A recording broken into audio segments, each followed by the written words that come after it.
If you often use the same websites, you'll notice Chrome asks whether you want it to remember your login details.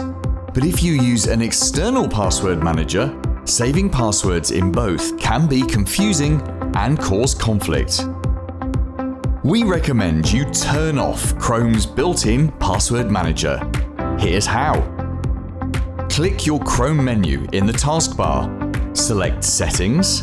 In the Autofill section, select Passwords. Toggle off the settings for both Offer to Save Passwords and Auto Sign In. And finally, once all of your passwords are safely stored in your password manager, remember to delete them from Chrome. If you don't have a password manager yet, they're one of our most highly recommended tools.